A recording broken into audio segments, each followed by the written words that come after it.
It says, "Hello, Gino. I would like to ask Brock's opinion on finding dating partners based on astrological signs. I'm a big believer in astrology and the zodiac and have been using it to match with people.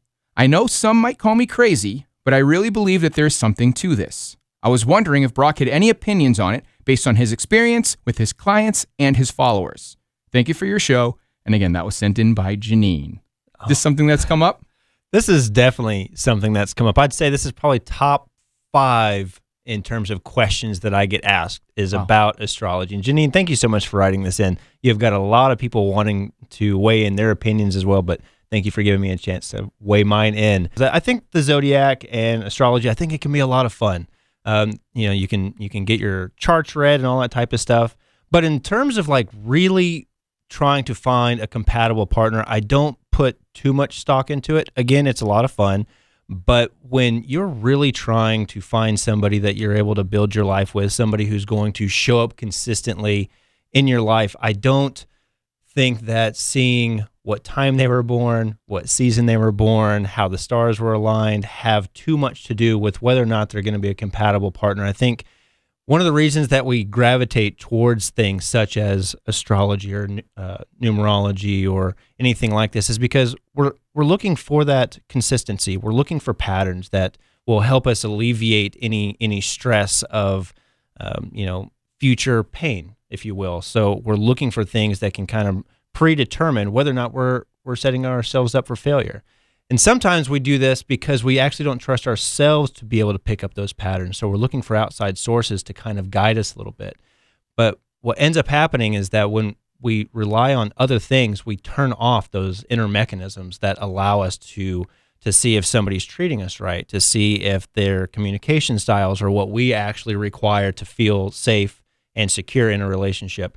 It also allows us to negate a lot of red flags. Like, well, my chart says that there's supposed to be, someone that's married or born from February to April. Like, as long as that's what's happening, like then they've got to be a shoo-in. But that's really not the case. We have to have our own like protocols for vetting people, and I just don't put a whole lot of validity or stock into astrology for that. I think that we really need to depend on kind of what our ancestors have passed upon all of us, like through the generations, which is our ability to pick up patterns on our own and to look at our environment and see if people are safe for investing and see if they're reciprocating our needs and things like that. Like I said, I think astrology is a lot of fun. Yeah. I think numerology is a lot of fun. Sometimes it can maybe awaken you to needs that you have. Maybe it can awaken you to patterns that you didn't know are required for healthy relationships. But honestly, I think if people will do a little bit of self-healing, do a little bit of therapy, understand their needs, understand how to communicate their needs, that it'll go a lot further than basing it off of things such as astrology or numerology. Like, really understand how to ask difficult questions, because asking somebody when they were born or what's your star sign and things like this, I think kind of does us as humans kind of a disservice, to be completely honest. I think that we're a lot deeper than that, and there's a lot of things that make us into who we are today. The nature versus nurture, if you will. Like, there's a lot that like me, I'm going to talk about me. There's a lot that went into developing me. I went through a lot of difficult times, a lot of great times that turned me into the current version that I am right now. And for somebody to melt it down to the fact that I am who I am right now because the way the stars were aligned when I was born, I think just really discredits the hard work that people do every single day for, bettering themselves, become the best versions of themselves as possible, whether you're capable of being a really good partner. I think that we need to take it very seriously and be proud of the hard work that we're able to do.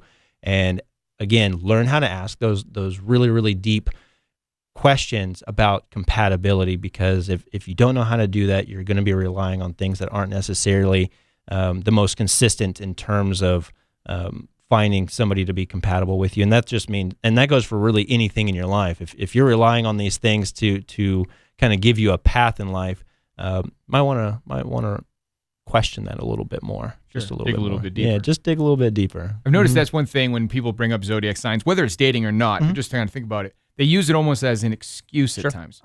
He acts like that because he's a Scorpio. Yes, not to beat them up, but I am a Scorpio, actually. No, enough. you're absolutely right. There's also this avoidance of accountability to be able to pass off bad behavior or just inconsistent behavior and say, well, that's just the way I am. No, that's not just the way you are. That's what you're choosing.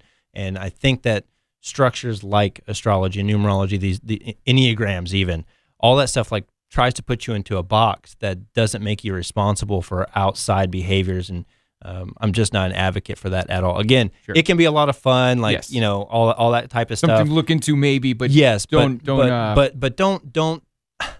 This is just me. And Janine, again, thank you so much for writing this. And I'm not pushing this down or anything. I just want everybody to take accountability for their dating life. And I get why people go towards astrology and things like this. Again, it's because we want to find those patterns that make us feel secure. But we got to be able to ask these difficult questions. And if it says you've dated a few people, so maybe it's not being as correct for you as what you'd probably like. If you want to know how to ask those types of questions, feel free to contact me directly. I do offer coaching services. I can show you how to ask those really difficult compatibility type of questions that might get you a little bit further than what astrology's gotten you this far. Right. Maybe a little bit more accurate. Maybe that's the thing.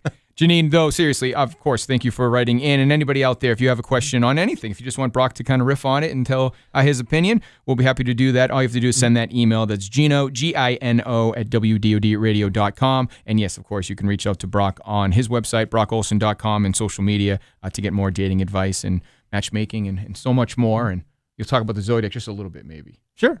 Maybe just a little bit. Maybe not. All right, Brock, we'll see you next week.